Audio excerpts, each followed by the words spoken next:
उत्तर पुरापाषाण युग। उत्तर पुरापाषाण युग, अपर Palaeolithic period. उत्तर पुरापाषाण युग के चित्र हरी और गहरी लाल रेखाओं से बनाए गए हैं।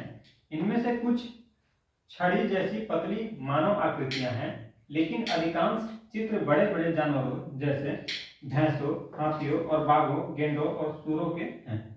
कुछ चित्र धवन चित्र यानी वास पेंटिंग हैं, लेकिन अधिकांश चित्र ज्यामितीय आकृतियों से भरे हुए हैं।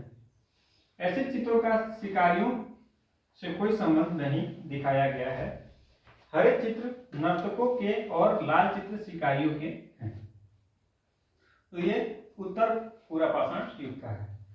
मध्य पाषाण युग को देखते हैं, जिसको मेसोलिथिक पीरियड भी कहा जाता है। दूसरी कालावधि यानी मध्य पाषाण युग के चित्रों की संख्या सबसे अधिक है। इस अवधि के दौरान विषयों की संख्या कई गुना बढ़ गई है, मगर चित्रों का आकार छोटा हो गया। शिकार के दृश्यों को प्रमुखता मिल गई। शिकार के दृश्यों में लोगों को समूह बनाकर कांटेदार भाले, नोकदार डंडे, तीर कमान लेकर जानवरों का शिकार करते हुए दिखाया गया है। कुछ चित्रों में आदि मानव को जाल फंदे लेकर या गड्ढे आदि खोदकर जानवरों को पकड़ने की कोशिश करते हुए दिखाया गया है। शिकारियों को साधारण कपड़े और गहने पहने हुए चित्रित किया गया है। कुछ चित्रों में मनुष्यों को सुंदर कपड़ों में सजा हुआ और कुछ को मुखौटे पहने हुए भी दर्शाया गया है। मुखौटा मतलब? मुखौटा मतलब चेहरे पर दूसरा चेहरा लगाने वाला। अच्छा, डाउट क्लियर करते चलना।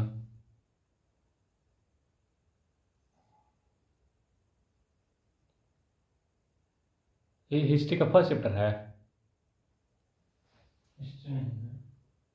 हाँ, कौन काची है? Fine arts.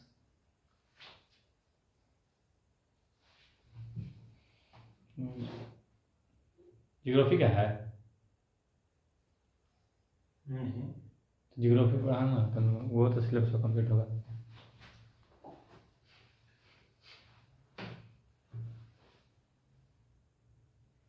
कुछ चित्रों में हाथी, जंगली सांड, बाघ, शेर, सुअर, बारहसिंगा, हिरण, तेंदुआ, चीता, गेंडा, मछली, मेंढक, छिपकली, गिलहरी जैसे छोटे बड़े जानवरों को और पक्षियों को भी चित्रित किया गया है।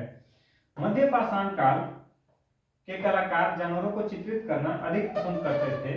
कुछ चित्रों में जानवरों को मनुष्यों का पीछा करते हुए दिखाया गया है। कुछ और चित्रों में मनुष्यों द्वारा जानवरों का पीछा करके शिकार करते हुए दिखाया गया है। कुछ जानवरों के चित्रों में विशेष रूप से शिकार के दृश्यों में मनुष्यों को जानवरों से डरते हुए दिखाया गया है, लेकिन बहुत से चित्रों में मनुष्यों को जानवरों के प्रति प्यार और सौहार्द का भाव प्रदर्शित करते हुए भी चित्रित किया गया है। तथा कुछ ऐसे भी चित्र हैं जिनमें प्रमुख रूप से जानवर ही उकेरे गए हैं।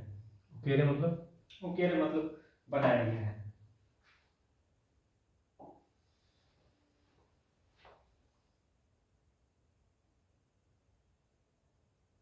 बढ़िया डायरेक्ट है।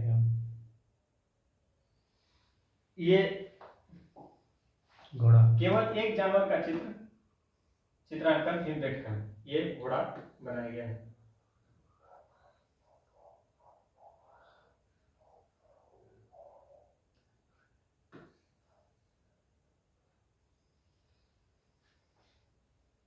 ये एकल चित्र में एक।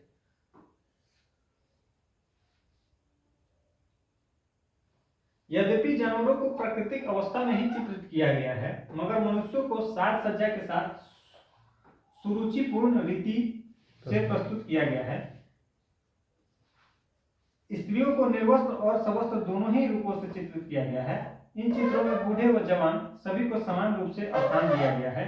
बच्चों को दौड़ते, भागते, उछलते, कूदते और खेलते हुए दर्शाया गया है।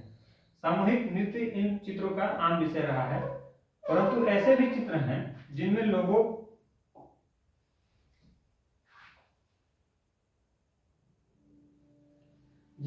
को पेड़ों से फल या शहद इकट्ठा करते हुए और स्त्रियों को अनाज पीसते हुए और खाना बनाते हुए दिखाया गया है।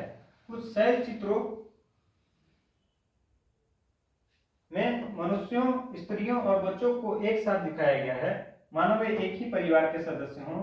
अनेक शैलासुरों में हम हाथ मुट्ठी की छाप पाते हैं, तो कुछ में उंगली के सिरों के बने निशान भी